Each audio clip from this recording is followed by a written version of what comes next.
Oh Lord, they're gonna get me. Oh, oh, hey. I didn't think I'd see another person here at Home Depot, with all this COVID-19 stuff going around. But, what'd you come here for? Oh, okay. Interesting. Listen, don't tell anybody, but I stole the Declaration of Independence. And I will read it to you as long as you tell absolutely no one that I stole it, okay? So, pinky promise? Alright. Thank you. I'll start. The unanimous declaration of the 13 United States of America. When in the course of human events it becomes necessary for one people to dissolve the political bands which have connected them with another, and to assume among the powers of the earth the separate and equal station to which the laws of nature and of nature's God entitle them. A decent respect to the opinions of mankind requires that they should declare the causes which impel them to the separation. We hold these truths to be self-evident, that all men are created equal, that they are endowed by their Creator with certain unalienable rights, that among these are life, liberty, and the pursuit of happiness, that to secure these rights, governments are instituted among men, deriving their just power from the consent of the governed, that whenever any form of government becomes destructive of these ends, it is the right of the to abolish it, and to institute new government, laying its foundation on such principles and organizing its powers in such form as to them shall seem most likely to affect their safety and happiness. Prudence, indeed, will dictate that governments long established should not be changed for light and transient causes, and accordingly all experience hath shown that mankind are more disposed to suffer, while evils are sufferable, than to right themselves by abolishing the forms to which they are accustomed. But when a long train of abuses and usurpations, pursuing invariably the same object, evinces a design to reduce them under absolute despotism, it is their right, it is their duty, to throw off such government and to provide new guards for their future security. Such has been the patient sufferance of these colonies, and such is now the necessity which constrains them to alter their former systems of government. The history of the present King of Great Britain is a history of repeated injuries, usurpations, all having in direct object the establishment of absolute tyranny over these states. To prove this, let facts be submitted to a candid world. He has refused his assent to laws, the most wholesome and necessary for the public good. He has forbidden his governors to pass laws of immediate and pressing importance, unless suspended in their operation till his assent should be obtained, and when so suspended, he has utterly neglected to attend to them. He has refused to pass other laws for the accommodation of large districts of people, unless those people would relinquish the right of representation in the legislature, a right inestimable to them and formidable to tyrants only. He has called together legislative bodies at places unusual, uncomfortable, and distant from the depository of their public records, for the sole purpose of fatiguing them into compliance with his measures. He has dissolved representative houses repeatedly for opposing with manly firmness his invasions on the rights of the people.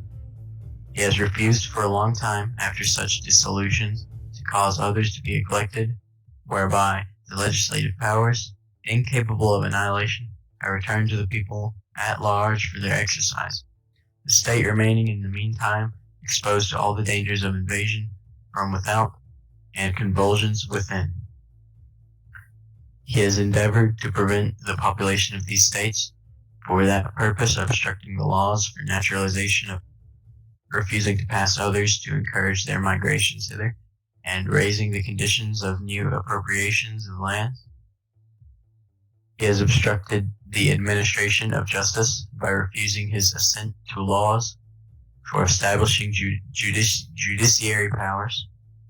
He has made judges dependent on his will alone for the tenure of their offices and the amount and payment of their salaries. He has erected a multitude of new offices and sent hither swarms of officers to harass our people and eat out their substance.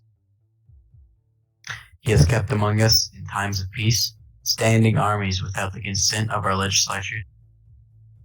He has affected to render the military independent of and superior to the civil power.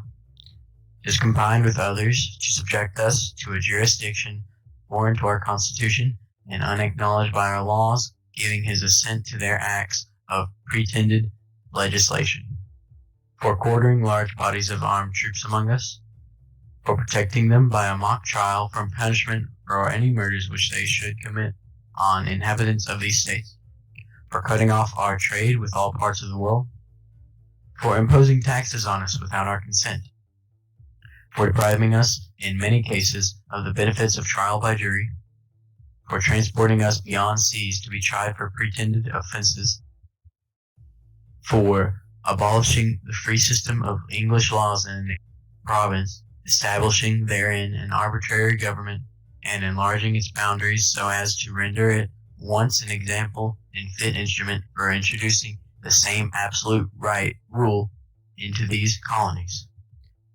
for taking away our charters, abolishing our most valuable laws, and altering fundamentally the forms of, for suspending our own legislatures, and declaring themselves invested with power to legislate for us in all cases whatsoever. He has abdicated government here by declaring us out of his protection and waging war against us. He has plundered our seas, ravaged our coasts, burnt our towns, and destroyed the lives of our people. He is at this time transporting large armies of foreign mercenaries to complete the works of death, desolation, and tyranny, already begun with circumstances of cruelty and perfidy scarcely paralleled in the most barbarous ages, and totally unworthy the head of a civilized nation. He has constrained our fellow citizens taken captive on the high seas to bear arms against their country, to become the executioners of their friends and brethren, or to fall themselves by their hands. He has excited domestic insurrections amongst us, and has endeavored to bring on the inhabitants of our frontiers, the merciless Indian savages, whose known rule of warfare is an undistinguished destruction of all ages, sexes, and conditions. In every stage of these oppressions we have petitioned for redress in the most humble terms. Our repeated petitions have been answered only by repeated injury. A prince whose character is thus marked by every act which may define a tyrant is unfit to be the ruler of a free people. Nor have we been wanting in attentions to our British brethren. We have warned them from time to time of attempts by their legislature to extend an unwarrantable jurisdiction over us. We have reminded them of the circumstances of our immigration and settlement here. We have appealed to their native justice and magnanimity, and we have conjured them by the ties of our common kindred to disavow these usurpations, which would inevitably interrupt our connections and correspondence. They too have been deaf to the voice of justice and consanguinity.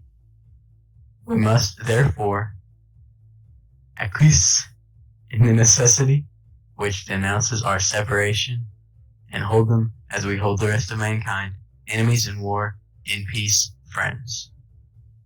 We, therefore, the representatives of the United States of America, in General Congress assembled, appealing to the Supreme Judge of the world for the rectitude of our intentions, do, in the name and by authority of the good people of these colonies, solemnly publish and declare that these united colonies are, and of right ought to be, free and independent states, that they are absolved from all allegiance to the British Crown, and that all political connection between them and the state of Great Britain is ought to be totally dissolved, and that as free and independent states they have full power to levy war, conclude peace, contract alliances, establish commerce, and to do all other acts and things which independent states may have right to do. And for the support of this declaration, with a firm reliance on the protection of divine providence, we mutually pledge to each other our lives, our fortunes, and our sacred honor.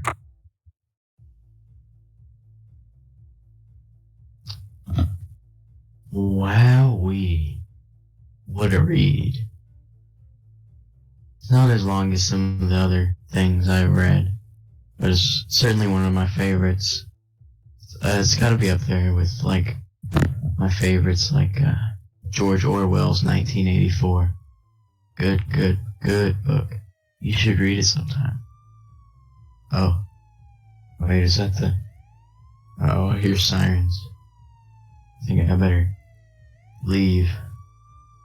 You should too. You know, don't want to catch COVID.